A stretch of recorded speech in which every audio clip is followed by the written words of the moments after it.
significantly more squished. So yeah, happy to spend a couple of minutes with you guys to just provide a little bit more context.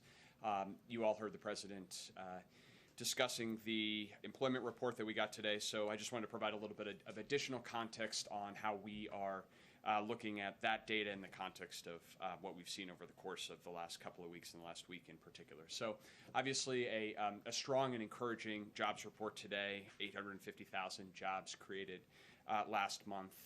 That takes us to more than 3 million jobs created since the president took office. Under the hood on that, I just want to raise a couple of issues. First is, in addition to a strong job story today, we saw a strong story about wages, wages for workers. Average hourly earnings were up 3.6% over the year. And if you take out the pandemic, some of the movements in the pandemic, we've seen the largest 3-month increase in wages on record. Records go back to 2006. And so I think what we're seeing here is a labor market where as employers are increasingly looking for employment and jobs are plentiful, they are paying higher wages and people are taking jobs at a faster clip. Good news on both fronts. The second is, as we look, there's the payroll survey and the household survey. The household survey is what feeds into the unemployment rate. A couple of things under the hood in the household survey that may be of interest to you. First is around labor force participation. We saw an increase in labor force participation among the prime age working population. So for those workers aged 25 to 54, we saw an increase. And in the pandemic, certainly because of some particularities around teenagers and also early retirements, that prime age workforce is particularly relevant, and so we keep an eye on that. The second is, if you look at the broader definitions of unemployment, which have been particularly something that we and others have followed over the course of this pandemic, one notable thing this month is a marked decline in the number of people who are working part-time for economic reasons. So this is a category that the Bureau of Labor Statistics tracks where people would like to be working more hours, but are only employed part-time. We saw a 644,000 person decline in that figure over the course of this past month. Again, a sign that those who are wanting to work more are having an opportunity to do so. I would also note that there was a slight uptick in the number of long-term unemployed. That number has come down since the president took office, but that's an issue that is a reminder that we continue to have challenges in an economy that is coming back from a historic pandemic, and we are still down more than 6 million jobs from where we started, so we still have a lot of work left to do. Third point is just to put this report in the context of a set of economic data and indices we've seen over the course of the last week in particular. It's been a heavy week for economic data, so just a couple things I wanted to flag. We saw consumer confidence come out earlier this week, and not only did we see the index increase for the 4th straight month, at very high levels now in terms of consumers' current and future sentiments about the economy, but a record level of consumers are seeing the job market as improving. So in fact, the share of consumers that say that jobs are plentiful in the economy is now at a 21-year high. So again, consistent with a strong recovering labor market here. We saw both the Congressional Budget Office and the IMF come out this week with updated growth projections. The CBO, in particular, doubled its projected growth for 2021 from 3.7% to now 7.4%. And that's if we achieve that growth in that range, it would be the highest in nearly 40 years. But also notably, the CBO not only increased its growth projections, but projected downward where unemployment will be next year, and also downwardly revised its projections for 10-year deficits. So actually, as its growth estimates increased, its projections for future deficits as a share of our economy came down from where it was projecting in February. Likewise, on the IMF front, projections of growth at 7% for the U.S. economy, and in their words, the fastest pace in a generation. Also this week, notably, we saw the OECD reach an agreement with 130 countries endorsing a global minimum tax of at least 15%. This has been a priority for President Biden and our economic strategy from the beginning of this administration to try to help to galvanize a global effort to actually end the race to the bottom on taxes and to encourage multinational companies to invest and compete on quality and price and not on the effectiveness of being able to strip profits into low tax jurisdictions. A historic announcement this week and an important milestone in our effort to get that done this year. Number four, and then I will take your questions, is I just wanted to also let you know in terms of actions that we're focused on to try to help address issues that consumers are facing, increased competition and lower prices. I want to confirm that there was some reporting this morning that the President is indeed intending to direct the Department of Transportation to engage in a series of rulemakings to protect airline passengers and to promote fair competition in the airline industry. This may sound esoteric, but I'll make it very simple, particularly for any of you who have flown or are intending to fly now that that's more available. These rulemakings will specifically ensure that if a passenger pays to check a bag, they should get that fee back if the bag doesn't arrive on time. Also, if the passenger pays for a service like Wi-Fi and it doesn't actually work, that you will get that fee back quickly. And also, the President will direct DOT to ensure rulemaking that will establish clearer upfront disclosure of fees. One of the challenges in being able to clearly understand baggage fees, change fees, cancellation fees at the time of the purchase of an airline ticket, so that consumers have more and better information in understanding what they actually are paying for. And that this direction will be part of a broader effort that the President will release shortly around driving greater competition in the economy in service of lower prices for American families and higher wages for American workers. So with that, I'm happy to take your questions with one caveat, which you will hear me say every time I come to talk about monthly employment data or anything else, which is every piece of data is uncertain.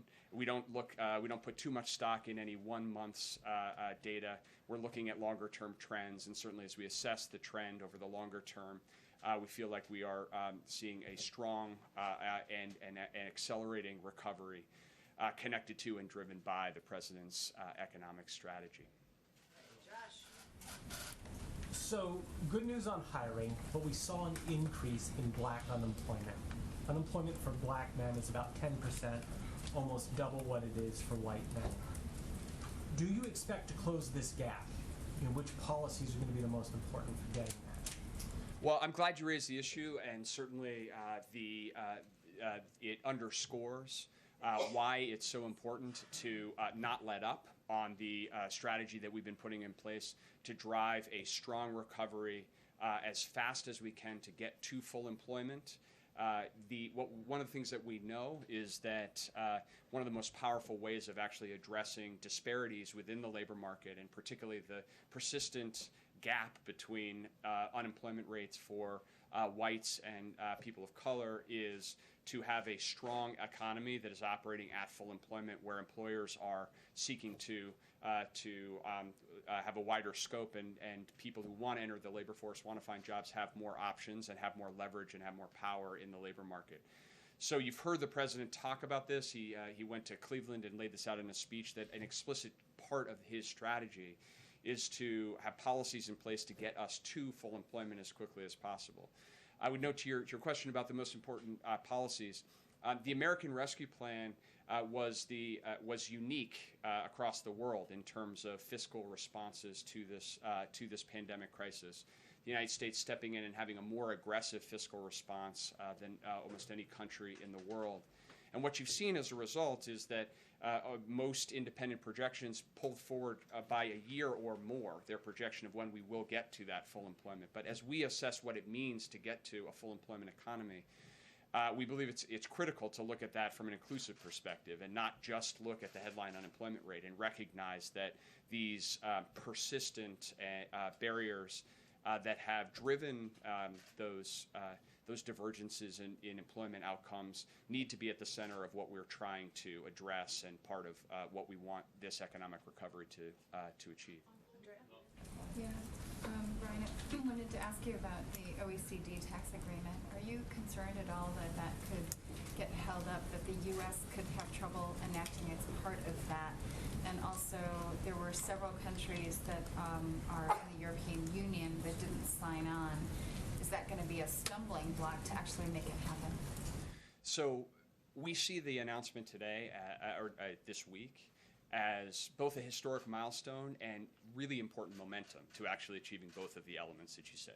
Momentum to enact a corporate tax reform in the United States that would not only help to improve U.S. competitiveness by making it more attractive to invest here in the United States rather than invest in shifting production and profits to low-tax jurisdictions, but also raise revenue that we could invest in productivity-enhancing measures like investing in universal preschool. Along the lines the President has laid out, and in fact, one of the principal arguments against the kind of tax reform that the President has laid out is, well, if the United States acts, what happens if the rest of the world doesn't come along? Well, with this OECD announcement, we're actually demonstrating that the world is prepared to do that, and obviously it connects to a set of constructive conversations we're having with leadership and the relevant committees in Congress right now about moving forward the President's corporate tax reform. And this is a process. Your question about the remaining countries, this is a process. We saw at the G7, there were questions, would the G7 come along and endorse this framework? And of course they did. Now we have the 130 countries endorsing this framework, and we're going to keep working at it. We're not there. This is a milestone in the process, but a real strong signal of momentum toward the ultimate goal. Hey, Brian, Brian, I wonder if you could address that competition initiative that you mentioned. Give us a little bit more flavor of what's coming on that. And then secondly, I wonder if you could address that the chip shortage is still hurting. Ford, for example, is down 27% in June. How much of a drag do you think that's going to have on the otherwise rosy outlook you just presented? Sure. So on the first, I would say I won't get ahead of the President. You can anticipate the President's going to be having more to say about this shortly. It's an issue that we've been working on across the whole of government, and the actions that I outlined with respect to the Department of Transportation is one element of it. But I think at the core just is this is really about trying to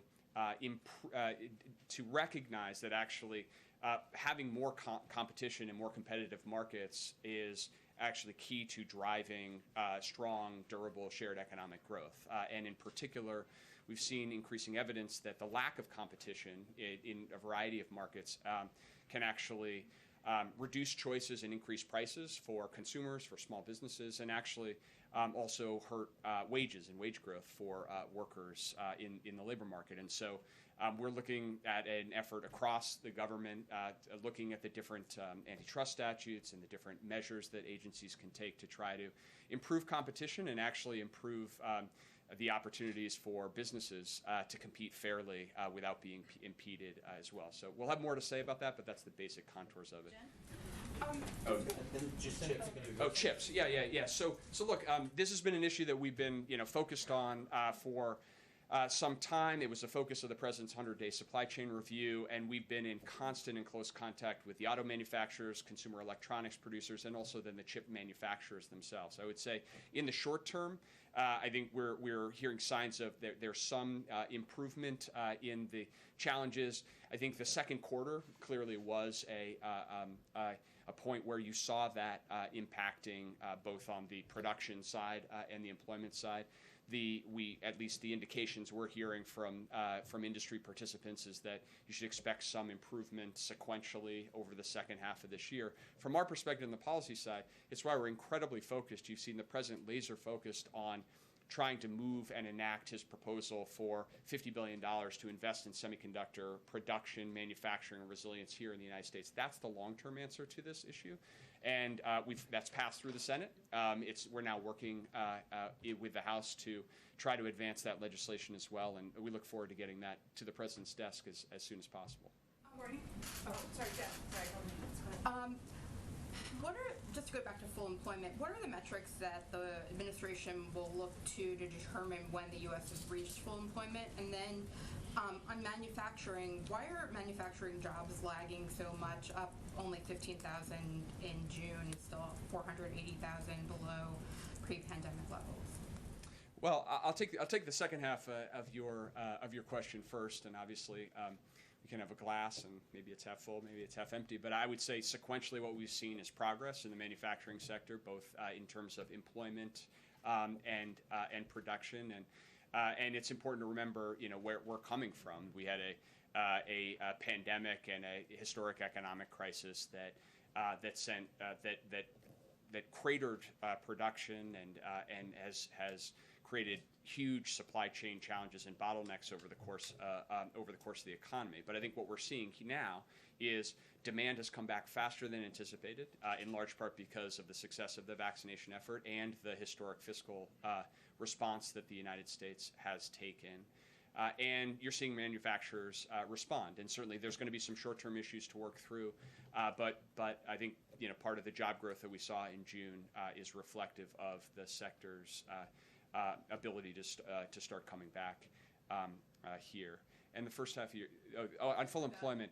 So look, our approach is to look at this from an inclusive perspective. Our approach has been to say, what does it mean to actually have an economy that is working for everybody, and where workers who want an opportunity to be full participants in the labor market have that opportunity. That means not only looking underneath the hood of the traditional unemployment rate at the significant discrepancies we've seen historically on racial and ethnic lines, but also on parents and women, and what are the barriers to full participation in this economy. And so you certainly see that from the perspective of the Biden economic strategy, to try to invest in the drivers that are actually going to increase labor force participation, increase the productive capacity of the economy by driving inclusive growth, shared growth, the kind of growth that we think will be durable across time. Courtney, this is the math be the last one. Go ahead. Right back here. Hi. Hi. I wanted to ask you about infrastructure and ongoing negotiations on the Hill. The House passed its Invest in America Act, I believe it was either last week or this week, and House Transportation Chairman Peter DeFazio has said that he wants the policy in that bill to be how they flesh out the framework that the president agreed on, the bipartisan framework. Is that something that you would agree with? Is the policy in there what you want it looked like at the end of the day, or are there certain policies you would want to keep in the final bill? Yeah, so that was a vote that happened earlier this week, and I could congratulate Chairman DeFazio and the committee and the House for progressing that. This is the process. You're seeing the legislative process work. You saw the Senate committee pass a surface transportation reauthorization unanimously out of committee with Chairman Carper, Ranking Member Capito there, and now you've seen a transportation reauthorization pass out of the House as well. And as we've said for some time, the expectation is that with the legislative process will now work the way that it has, and as part of the bipartisan infrastructure framework, moving from a framework agreement to piece of legislation. As the president has said, the committee chairmen are going to be part of that process. That process is happening in the Senate right now, but obviously working between the Senate and the House is a key element of this. So I think it's an important milestone, and Chairman DeFazio has shown extraordinary leadership on this issue, and we're going to keep working on it. This is the legislative process in real time, working its will. Thank you, Brian, so much for joining us. He'll be back. Thank you all. Thank you. Okay, sorry, go ahead. All right, just two quick items for all of you at the top. As we shared from the podium a few weeks ago, the White House recently established the Supply Chain Disruptions Task Force, co-chaired by the Secretaries of Commerce, Transportation, and Agriculture, to bring a whole-of-government approach to addressing the near-term supply chain bottlenecks and supply constraints. The task force has been actively engaging with a broad set of stakeholders to diagnose problems and identify solutions. And we want to share a few examples of recent engagements, given this is of great interest. Alex asked about it just a few minutes ago, or a version of it. On home building, Secretary Raimondo and senior commerce officials have been meeting with timber and logging companies, sawmill operators, retailers, appliance makers, and home builders from across the nation, and will meet in the coming days with affordable housing and labor leaders to ensure the challenges in the home building supply chain are thoroughly understood from every angle to address bottlenecks in the sector. On semiconductors, which affects many industries, including everything from autos to everyday electronics around our homes, Secretary Raimondo has continued to bring together semiconductor producers and users to build trust, improve transparency, and facilitate data sharing. Since March, the Commerce Department has supported nearly $75 billion in direct investments from both U.S. and foreign businesses and domestic semiconductor manufacturing. And as for the Department of Transportation, under Secretary Buttigieg's leadership, the agency is helping address the country's truck driver shortages by supporting state DMVs as they return or even exceed pre-pandemic commercial driver's license issuance rates. In 2021, an average of 50,000 commercial driver's licenses have been issued each month, which is 14% higher than the 2019 monthly average and 60% higher than the 2020 monthly average. So clearly, their work is ongoing, but wanted to provide you a bit of an update about their outreach. Finally, in vaccine sharing news, on Sunday, we will send 1.5 million doses of Moderna to El Salvador. Sorry, I will do the week ahead. Now, as we look to the week ahead, which of course includes this weekend, because the president has a busy schedule, on Saturday he will travel to Traverse City, Michigan, with Governor Gretchen Whitmer as part of the administration's nationwide America's Back Together tour to celebrate our country's progress against the virus. While there, he will visit a cherry farm where he will highlight the benefits of the bipartisan infrastructure framework and what they will do to deliver to communities across the country. After his visit to Traverse City, he will travel to Wilmington, Delaware, where he will remain overnight. On Sunday, the President and the First Lady will return to the White House, where they will host a 4th of July barbecue with essential workers and military families on the South Lawn. At 7:30 p.m. on Sunday night, the President will deliver remarks to celebrate Independence Day and independence from COVID-19. And later that night, the National Mall will be open for the traditional Independence Day fireworks display so friends and family can gather together to celebrate our independence from the virus. On Monday, the President will not have public events. It is a federal holiday, and next week we will have more details, hopefully in the coming days, but he will continue to amplify the benefits of the bipartisan infrastructure framework, the American Families Plan, and again, we'll have more announcements about in the coming days. Last thing, Emily, who many of you know, she's going to get embarrassed, is a part of our amazing press team. She is a spokesperson on economic issues, not an easy thing. So she's here, hasn't been in the briefing room today, so wanted to welcome her here and thank her for all of her work, and also to Chairman Schiff, who let me steal her from him, which I'm very grateful for every day. So just wanted you to all know Emily if you don't already know Emily. Josh, go ahead. Awesome. Josh definitely knows Emily. Yes. Given last night's announcement on holding federal executions, is the president satisfied with the moratorium as it stands, or does he want to go further? And does he believe that Justice Department lawyers should continue to seek the death penalty in cases, or should they hold off? Well, I will first say, Josh, that the president made clear, even during his first conversations with then Judge Garland about the job, that he wanted to see an end to executions. And the announcement that was made today is he's pleased to see that the Attorney General is taking steps forward, which will put a stop to executions at the federal level during this review. And that is what's ongoing, and he feels that's an important step forward in delivering on that discussion. And then secondly, with regard to the president and sexual assault cases, and kind of where they are in the military chain of command, the president stopped short of where Senator Gillibrand is on having independent prosecutors handle felonies that call for more than a year in prison. What is the White House's thinking on kind of the decision relative to that proposal? Well, first I would note that we put out a statement from the president, and let me just highlight some components of that for all of you, because this was an important step forward in his view today. He strongly supports Secretary Austin's announcement that he is accepting the core recommendations put forward by the Independent Review Commission on Military Sexual Assault. He views sexual assault as an abuse of power, an affront to our shared humanity, and sexual assault in the military is doubly damaging, in his view, as it also shreds the unity and cohesion that is essential to a functioning U.S. military and to our national defense. He also noted, and just to answer your question, that he looks forward to working with Congress to implement these necessary reforms. He's grateful for the leadership of Senator Gillibrand, the work of Senator Ernst, Representative Speer, and Representative Mullen, who have worked in strong bipartisan way to move this forward. And certainly he feels that this announcement and the decision by Secretary Austin is a step forward. Go ahead. Same two subjects. First to the death penalty. There had been a campaign pledge to introduce legislation to end the federal death penalty. Is that still coming? Again, I would say that the president felt it was so important that it was a part of his discussion with the Attorney General when he interviewed him and talked to him about the job. He is now, the Attorney General today announced that there will be a halt in executions while there's an important review, and the president feels that's an important step forward. Some advocates have called on him to commute all federal death penalty sentences. That's different than what the Attorney General did.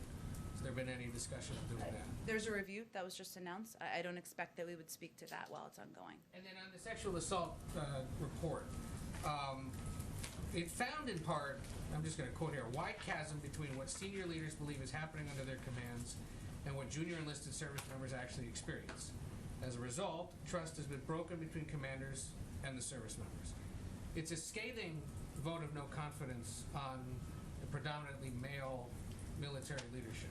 And I'm just curious, in his discussions with the Secretary of Defense or with uniformed leaders, if he, the president, has talked to these guys at all about the fact that this persists and is now called out in this report. Well, he's certainly spoken with Secretary Austin about it. He's spoken publicly about his concern about what he's seen and the reports of sexual assault in the military that were happening, of course, long before he became president. And he also called out in a statement today, he wanted to recognize the experience of our service members who've survived sexual assault and the bravery of those who've shared their stories with the world and advocated for reform, which is something he felt was important to note and call out today. I would also note that Secretary Austin, in coming out and accepting these core recommendations, is taking an action step to change and hopefully change the course of what we've seen over the last several years, something the president certainly applauds and supports. But it's going to take until at least 2023 to get much of this implemented. And we've got a bill in the Senate that has 60 votes at least, bipartisan. Is there going to be a push by him to say, yes, let's do this? It's another example of bipartisan cooperation. It addresses this issue. Well, Ed, Why not come out and endorse it? he noted in his statement that he looks forward to working with Congress to implement these necessary reforms and to promote a work environment that is free from sexual assault and harassment for every one of our brave service members. And yes, it is also the military, the leadership in the military, Secretary Austin, someone the president nominated and works with on a daily basis, who accepted these recommendations, and they need to be implemented. That will take some time, but that's a forward step that was taken by our own military. Go ahead. First, some housekeeping, if I can quickly, that we saw all the debris when we arrived here at the White House earlier today. The President and First Lady were back at the White House when the tornado warning was in effect yesterday. Where did the President and First Lady shelter during the tornado warning? That's a great question. I don't know if they were back from their trip yet, or if they were arriving shortly back from their trip. They were here at the White House. I don't have any more details on whether they were moved. Would you follow up for us possibly? I'm Let us happy know if to. they had to go Sure. elsewhere on that. Let me ask you, as we head into July 4th very quickly, obviously the White House has said repeatedly that shots are safe, they're effective, they're available, but obviously many states with the lowest vaccination rates are governed by Republicans right now. What risk does the White House believe those pockets of non-compliance might pose to other Americans, to the rest of the country right now? Well, I think the guidance from medical experts is very clear. If you're vaccinated, you're safe. If you are not vaccinated, you're at risk of getting the virus.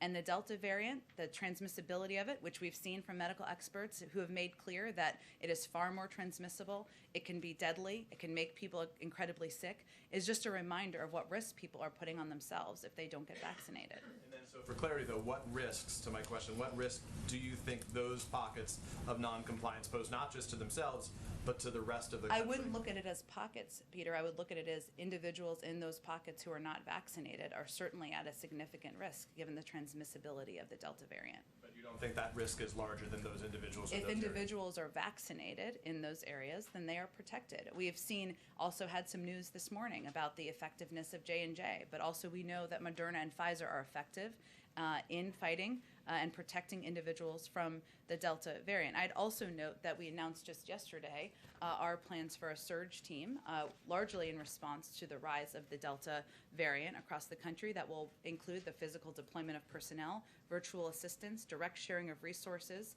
We've already deployed a team to Colorado to collaborate with the local Department of Health in Mesa County, and that's something we will continue to work with communities across the country to implement to address the rising threat of the Delta variant. And given the White House is going to fall shy of its 70% goal for at least one shot in the arms of adults right now, is the White House done setting goals? Will you continue to do that, or do you think that there's no longer effective?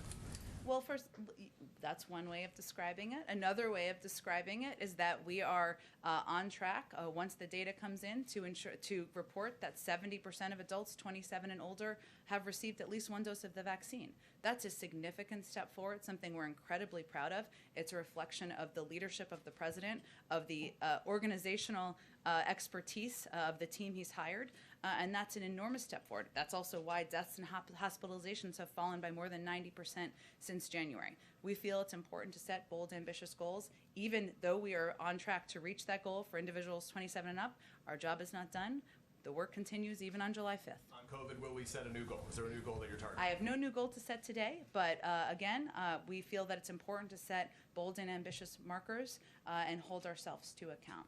Go ahead. Thank you, Jen. Is the White House concerned that some vice presidential staffers reportedly feel like they work in a, quote, abusive environment?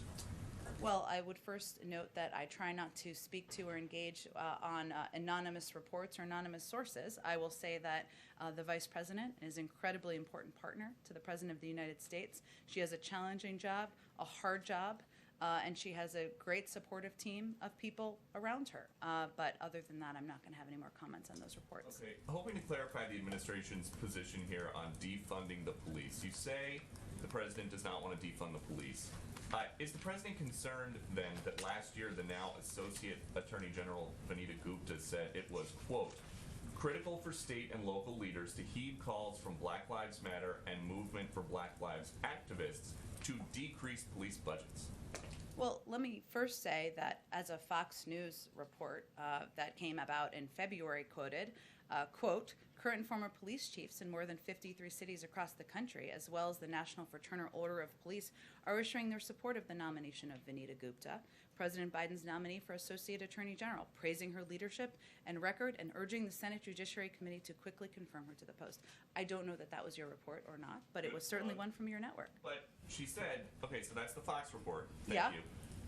And Senate testimony, she said she wanted to decrease police budgets. So She also made explicitly clear in her confirmation process that she opposes defunding the police. And the president ran on, most importantly, did not run on defunding the police. He's always opposed defunding the police.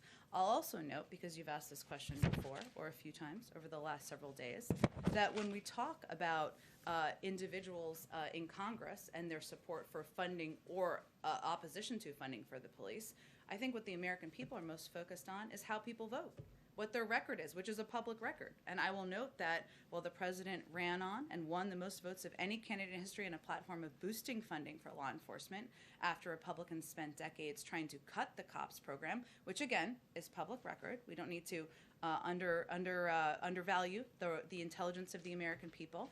The president ran on increasing that funding. It's in his budget. In President Trump's budget, he significantly cut that. So that's a change.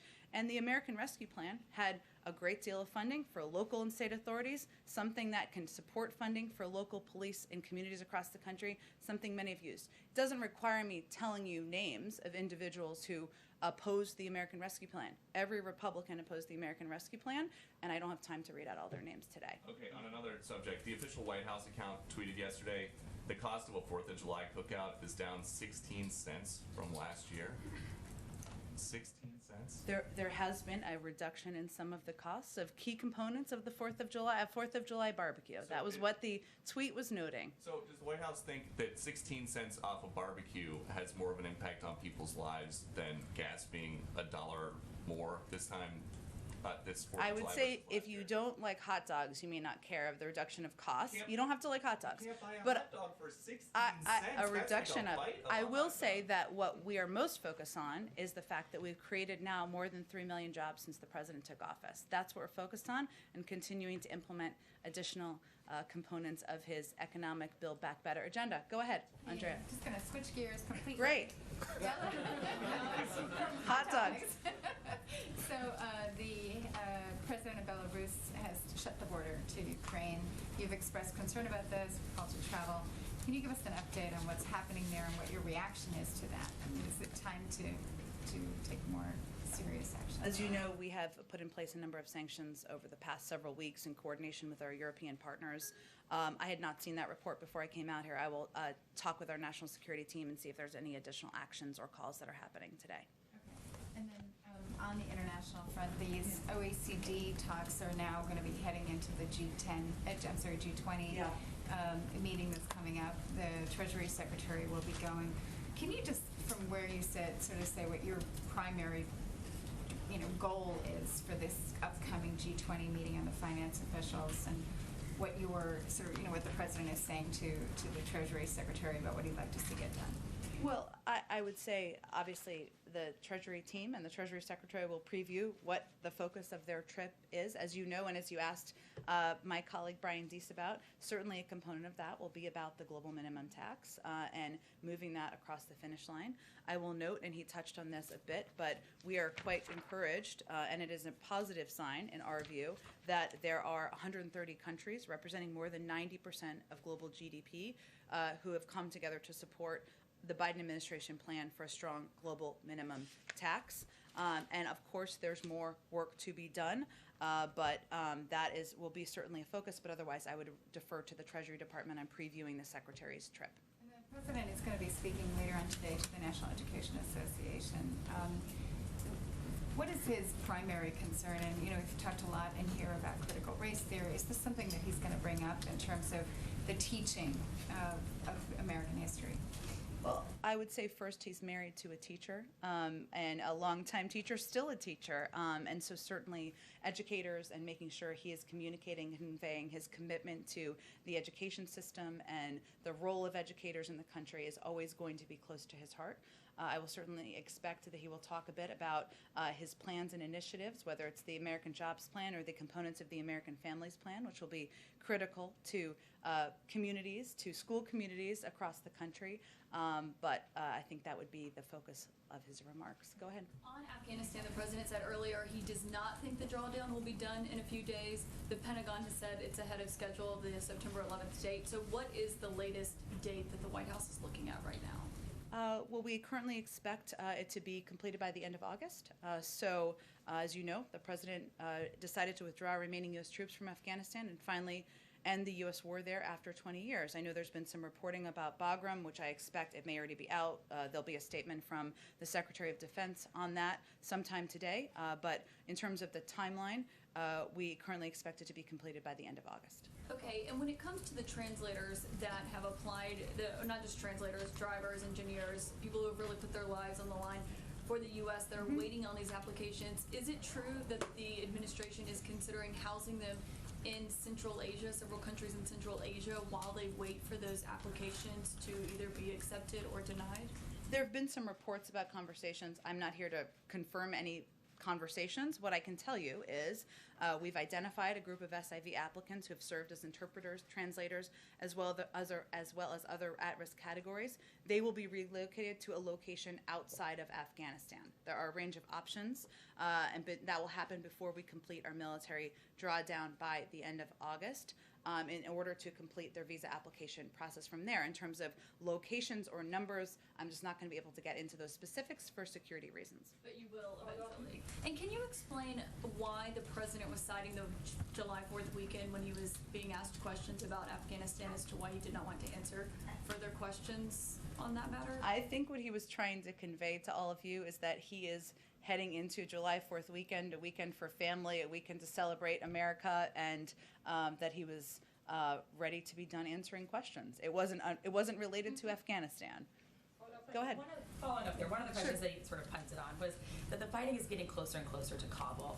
If the Afghan government falls, if there is a bloodbath in Kabul, is there any circumstance where the U.S. is reconsidering, is thinking about sending troops back? I think it's really important to remember what the president conveyed when he made his announcement, or how we kind of got to this point. First, when he announced our drawdown, he made clear that the Taliban would have been shooting at U.S. troops again after May 1st. And the withdrawal deadline negotiated by the previous administration kind of set that timeline. Also, when he came into office, we had the lowest number of U.S. and partner forces in Afghanistan since the early days of the war. An agreement, as I just noted, was already in place. And the military stalemate between the Taliban and Afghan forces was at a height. He also asked for a review of genuine, realistic options to advance and protect U.S. interests. The review did not sugarcoat what the likely outcomes would be or rely on best-case scenarios. And we emerged from that with a clear-eyed assessment of the best path forward to advance American interests, which is his focus and his role as the commander-in-chief and the president of the United States. And ending the war in Afghanistan after 20 years so that we can address the global threat picture, so that we can protect our men and women serving, was his priority. So that continues to be, and we're continuing to move forward toward our withdrawal plan by the end of August. Can I ask you a follow-up with something you said yesterday? You were asked about the end of the Supreme Court term. You reiterated the president's commitment, should there be an opening to nominate an African-American woman. Yeah. He said a year ago that he was creating a list, that he would release that list for further vetting. Can you tell us what the status is? Is there going to be a list of potential nominees that's released for us to see? Well, there is not an opening on the Supreme Court, so that's not a current hypothetical we're even dealing with right now. He made clear at the time, or maybe around that time, that he would nominate an African-American woman to serve on the Supreme Court should there be an opening while he's president. And he remains committed to that, should there be an opening. Go ahead, David. Jen, about a little more than a week ago, the agreement with the Iranians to allow inspections to continue at the main sites expired, and a couple of administration officials, including I think the Secretary of State, had said that it would be a big problem if we lose inspection continuity. So now we're a week out. Is it your understanding that we have no inspection continuity? And tell us how this affects the way the President is hoping that all of this will unwind. How do you actually get to an agreement if you're not sure that things have been diverted along the way? Well, I think we certainly expect there could be challenges on the road to getting an agreement, and we've lived through a version of this before, as have you. I will say that, consistent with what the Secretary of State said, we believe Iran must comply with the IAEA's inspectors, and it must comply with its obligations under its safeguards agreements with the IAEA.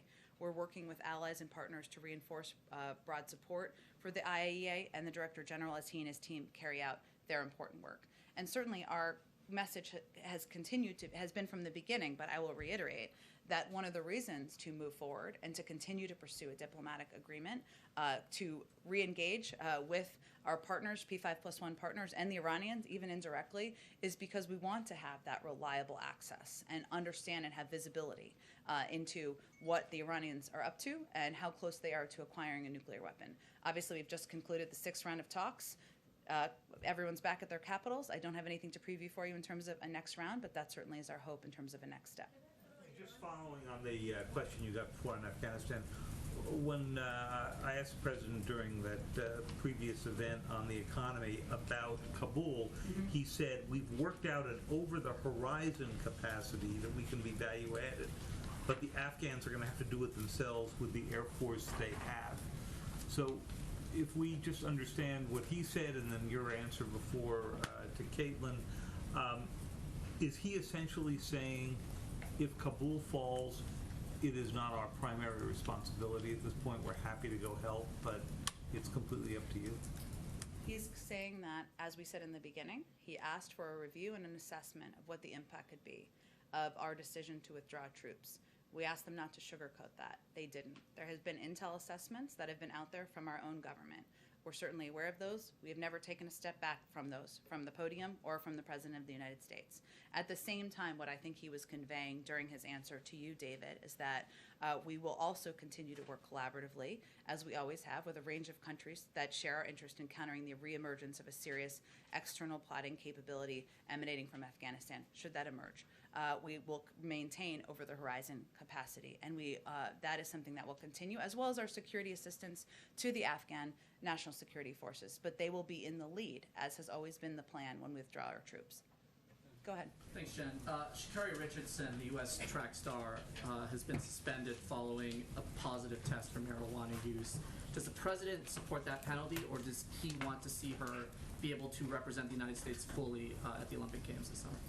I would say first that this was an independent decision made by the U.S. Anti-Doping Agency, and not a decision that would be made by the U.S. government, as is appropriate. And we will certainly leave them the space and room to make their decisions about anti-doping policies that need to be implemented. I will also note that Sha'Carri Richardson is an inspiring young woman who has gone through a lot personally, and I think. And she also happens to be one of the fastest women in the world. And that's an important part of this story as well. So this is an independent decision by the U.S. Anti-Doping Agency, but I also felt it was important to note who she is and her history. Can I ask a follow-up on Afghanistan? When it comes to the vulnerable Afghan employees we're talking about that could be moved to other countries, what assurances does the administration have to them that they can be moved safely, that these visa applicants can be moved safely? I mean, isn't there a target now on their backs now that the Taliban knows that they're potentially going to be moved? Well, Sean, I think one of the reasons that I'm not going to get into security details about what third country they might go to and how many is exactly for that reason. But certainly our timeline is to relocate these individuals to a location outside of Afghanistan before we complete our military drawdown. I'd also note that we will continue even after we have our military drawdown with a presence in Kabul, a diplomatic presence as well on the ground there. But certainly that's the goal of our timeline and the reason I'm not getting into more specific details. Go ahead, Asma. Two quick questions on voting rights. One is actually a logistical question. Sure. He said yesterday that he intends to kind of tour around and go and speak on this issue. Will he give remarks next week? Can we get any guidance on where he might go? Sure. He is eager to do that, as is evident by his mentioning it to you all yesterday and over the last couple of weeks. And I think, as you would note, hopefully, in his statement yesterday, he is profoundly disappointed by the Supreme Court's decision. It's just a reminder of how important it is to move forward on federal legislation, how important it is and urgent it is that Congress restore the Voting Rights Act. And it's a reminder of what the stakes are here, which is that our democracy is on the line.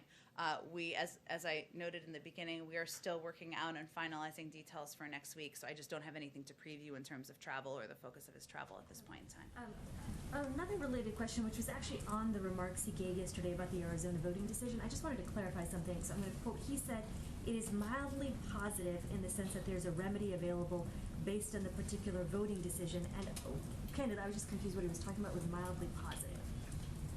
I'd have to look more closely at the specific statement. I think that the president views this issue broadly as one where we need to continue to use every lever at our disposal, whether that is actions taken by the Department of Justice that the Attorney General has already announced some of in the last few weeks, or it is efforts that we have underway, led by our Vice President, to engage with civil rights groups, state legislators, and the American people to push back on anti-voter laws at the state level. But that's broadly what his view is, and I think what he was trying to project in this statement. Go ahead, Jen. OPEC Plus has been stuck in talks around raising oil production to ease prices. Is the White House concerned about high oil prices, and has the president or anybody in the administration been in touch with allies who are involved in OPEC to talk about this? And then, somewhat relatedly, on gas prices being high in the U.S. At peak travel time, probably even more so because of kind of the pandemic getting better. Are you concerned about that for Americans at a time when it does seem like there are a lot of economic data points working in your favor, that this one that Americans really do feel day in, day out, it is not, in a great position? Sure. Well, generally first say that there are, of course, we have seen an increase in the price of oil, as anyone has seen, as they've seen, as who watches data. It will be, of course, a topic of discussion, as you noted, when OPEC meets over the coming days. I'm not in a position to speak to those conversations from here. I can say that currently we expect there is enough spare oil production capacity globally, and as you know, because of the restart of global economy and resumption of normal consumer activity, there is some impact on oil market conditions. On your second part of your question on the impact of individuals and consumers, absolutely. I mean, that's one of the core reasons why the president was opposed to a gas tax and was opposed to any tax on travel or vehicle mileage, because he felt that would fall on the backs of Americans who were returning to their workplaces, who were driving their kids to school, and that was a bottom line or a red line for him in the negotiations. As you know well, the price of gas is often linked, of course, to oil prices. That will, again, be a topic of discussion over the coming days, but I don't have anything to preview on that front. Go ahead. Thanks, Jim. On the subject of infrastructure, there are a number of Republicans on the Hill who have raised concerns about the idea of giving the IRS $40 billion to basically crack down on check tax cheats. They've cited a lot of concerns, one of which is that they think that this raises the possibility of abuse by the IRS. I'm just wondering what the administration's response to that is, and also how pivotal is this IRS component to paying for the president's infrastructure plan? Well, first, I think it's a key pay for, and one that was agreed to by a bipartisan group who negotiated the deal. And for clarity, what it actually would do is ensure that the IRS has the support, the staffing, and the resources needed to ensure the wealthiest Americans are paying what they owe. That's exactly what it would do. We have some estimates of what that would raise in terms of pay-fors.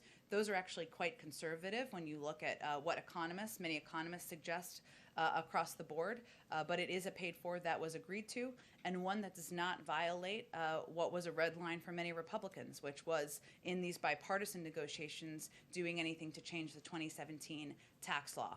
We will, of course, go to that when we go to reconciliation, but that was a red line as it related to these negotiations. Go ahead. Jim, we saw that the president was exasperated this morning when he was asked several questions about Afghanistan and Bagram. Bear with me for a second, but 20 years ago, we were a nation full of people. Most Americans were gung-ho, full of patriotism to go get those people who had attacked our country in 2001. 20 years on now, we seem to be average Americans are just shrugging their shoulders at the fate of Afghanistan. They may have Afghanistan fatigue. Does the president feel that way? Does he have Afghanistan fatigue? And does he sense that in the American people? First, I would say that the president has long felt, as many Americans have, and many leaders have, that the war in Afghanistan was not one that could be won militarily. That's why we have supported diplomatic negotiations and discussions, and we will continue to be engaged in those moving forward. And again, we'll continue to have a diplomatic presence on the ground, even after we bring our men and women home. As Commander-in-Chief, you have to make decisions about how to protect the men and women serving. When the May 1st deadline was set, that provided us a timeline in which the president had to make a decision about bringing our men and women home or beginning that process so that they did not risk greater threats on the ground. He went through an entire review and assessment by his national security team to jump to that conclusion. And I will also reiterate that we will continue to provide security assistance, humanitarian assistance, and be partners to the government of Afghanistan in the months ahead, as is evident by the fact that he hosted leaders here just last Friday. Fatigue. Does he feel that way, do you think? I would say I think people are a little over-reading into his response to a series of Q&A leading into a holiday weekend when he had already answered 3 questions on Afghanistan. And he just said, this is the 4th question, and he then went on and answered a couple additional questions. The president could not be more proud of the men and women serving who have served over the last 20 years, and he is going to use every opportunity he can to thank them for their service, thank the families of those fallen service members who served proudly and bravely in Afghanistan. But this was a decision he made because he felt it was in the best interest of our national security in the United States. Thanks, go ahead. Oh, okay. I think you guys have to gather. Okay, go ahead. You go last one. All right, thank you, Jen. You mentioned that a COVID-19 surge team was heading to Colorado. Do you have an update on when one could be arriving in the state of Missouri? And could you speak to the broader concern that the administration might have about the Midwest as a region? And then I do have one other question after that. Sure. Let me see if I have. I think I have. Oh, we are also working with closely with the Missouri Health Department in identifying needs there, and we're prepared to mobilize a team to Missouri where the focus is on vaccine confidence efforts, epidemiology, surveillance, and sequencing support related to the Delta variant. I would say our concern is where there are communities where there are lower vaccination rates, because it means more people are at risk. And we are going to continue to do everything in the power of the federal government, whether that's providing supply, whether that is sending surge response teams, whether that is ensuring people understand where they can get access, or whether it's communicating directly to young people, people under 27 who have a lower vaccination rate. That will continue in communities in the Midwest or in any parts of the country where there are lower vaccination rates. Thank you. Have a great. And following up on the president's visit yesterday to Surfside, once that investigation is complete and we know more about what caused the collapse, is there legislation potentially, would their White House be supportive of federal legislation that would address issues like building standards and condo association oversight and building recertification? Let's see what the investigation concludes, and then we can have a discussion about the next steps. Thanks so much, everyone. Thank you. Have a great weekend. You too.